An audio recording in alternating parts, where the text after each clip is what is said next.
Hello and welcome back to Planet Nibiru, where anything is possible. Today we're going to talk a little bit about banking. Fun subject, right? Well, not really. It's basically major boring stuff for the most part. But once we get past the basic stuff, things will get really interesting, I promise. So, what do banks do? Essentially, they create debt. By lending money to be repaid with interest, banks create debt. Debt may not always be a bad thing though. Sure, the practice of lending with interest is condemned by all major religions in one form or another. In Christianity and Islam, it is outright forbidden. And Judaism usually is not permitted when lending to other Jews, but it is allowed when lending to non-Jews. So, it's pretty much frowned upon by all those who would call themselves religious. What other things are universally poo-pooed by all religions? Well, murder, rape, theft, for sure. So when you think about it, it kind of puts lending for profit in a pretty bad company, huh?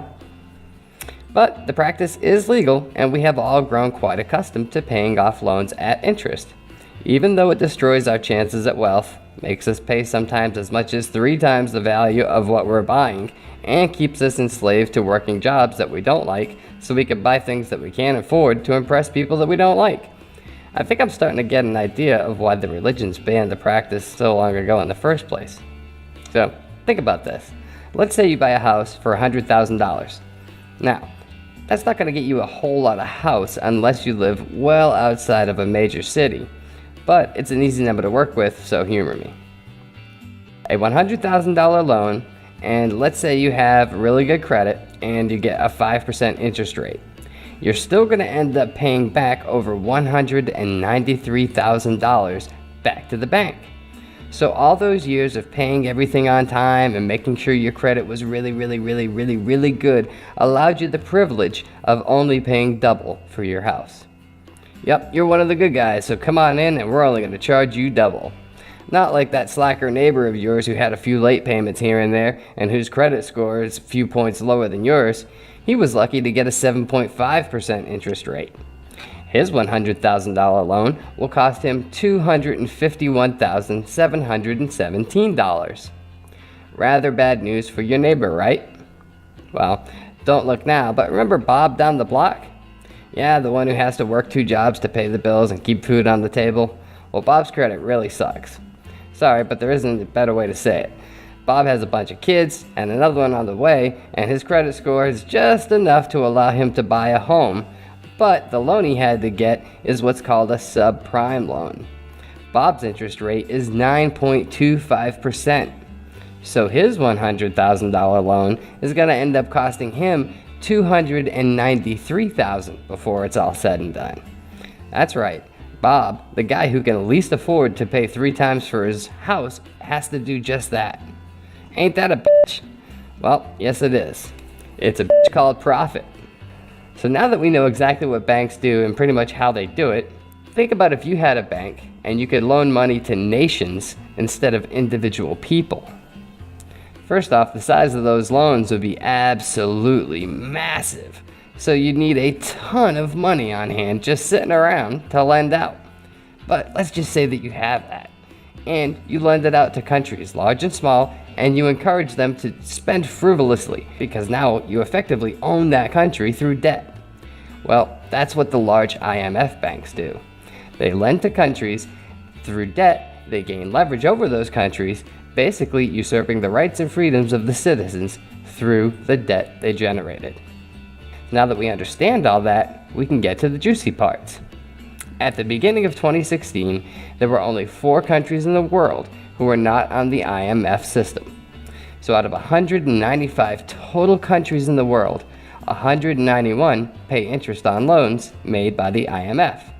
That means that the IMF is essentially collecting interest from almost every single person on this planet.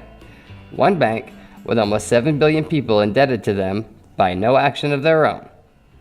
This makes the IMF obscenely rich by default and makes you wonder why all these countries need to borrow so much money. But let's get back to the sentence that we first started off this section with. About those 4 countries. The countries are Cuba, Syria, Iran, and North Korea. Do these ring any bells with anyone? It's a coincidence that these countries are all supposedly evil enemies of the United States? Well, let me roll back that just a bit, because Cuba pretty much has officially opened its doors to the US again, and we're now on fairly decent terms with them. Tourism is opening up, and as far as I can tell, we are on the path to normalizing relations with Cuba. Syria, on the other hand, is in the middle of a civil war that came out of nowhere. Most sources blame the Arab Spring uprisings for the civil war, but I actually found one that put the blame squarely on the shoulders of dust storms. Yeah, you can't make this stuff up.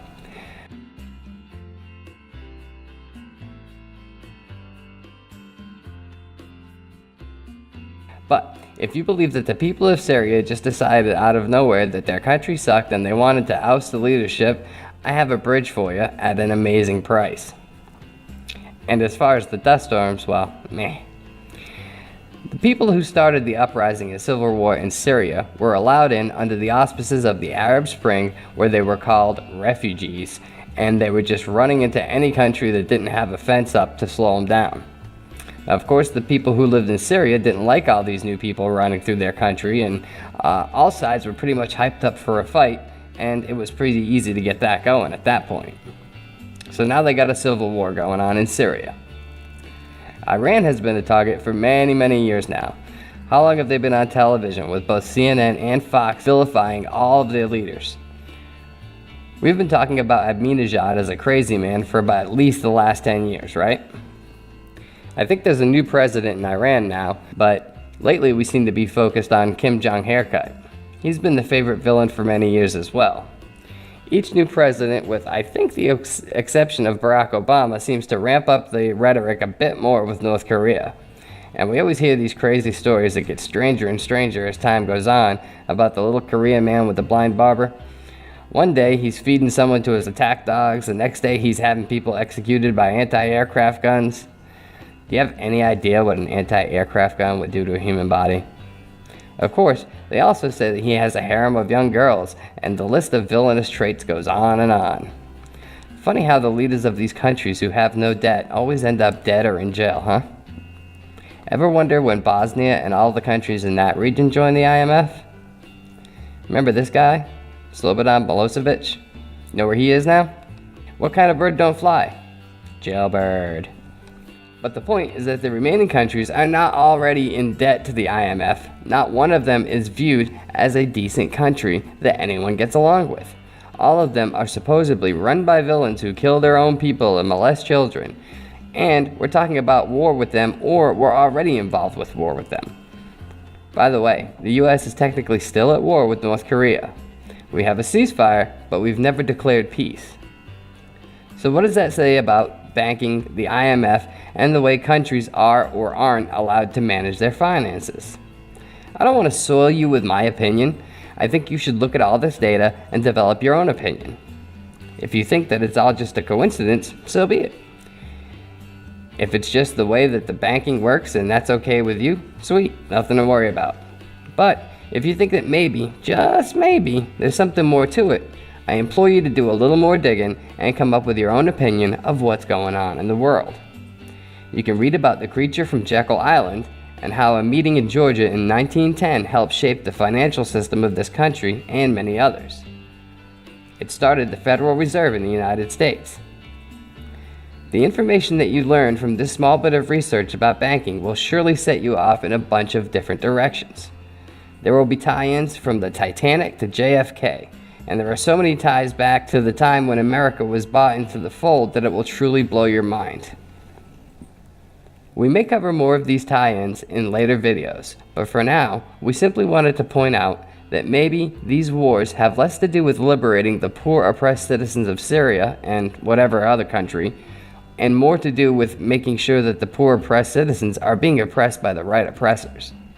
Of course, it could all be one big coinkydink. Thanks so much for watching. We look forward to seeing you guys in the next video. Please like, subscribe, and comment, and we'll see you soon.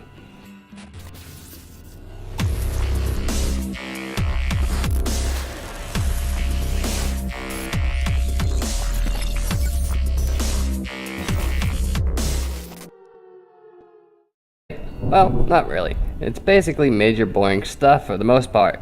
But once we get past the basic stuff, things will get really interesting, I promise. So, what do banks do? Essentially, they create debt. By lending money to be repaid with interest, banks create debt. Debt may not always be a bad thing though. Sure, the practice of lending with interest is condemned by all, theft for sure, so when you think about it, it kind of puts lending for profit in a pretty bad company, huh? But the practice is legal, and we have all grown quite accustomed to paying off loans at interest. Even though it destroys our chances at wealth, makes us pay sometimes as much as 3 times the value of what we're buying, and keeps us enslaved to working jobs that we don't like so we can buy things that we can't.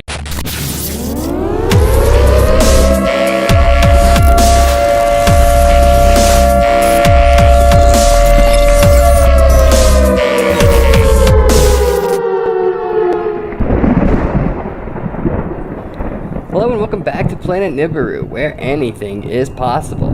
Today we're going to talk a little bit about banking. Fun subject, right? All major religions in one form or another. In Christianity and Islam, it is outright forbidden. And Judaism usually is not permitted when lending to other Jews, but it is allowed when lending to non-Jews. So, it's pretty much frowned upon by all those who would call themselves religious. What other things are universally poo-pooed by all religions? Well, murder, rape, and afford to impress people that we don't like. I think I'm starting to get an idea of why the religions banned the practice so long ago in the first place. So, think about this. Let's say you buy a house for $100,000. Now, that's not going to get you a whole lot of house unless you live well outside of a major city. But it's an easy number to work with, so humor me. A $100,000 loan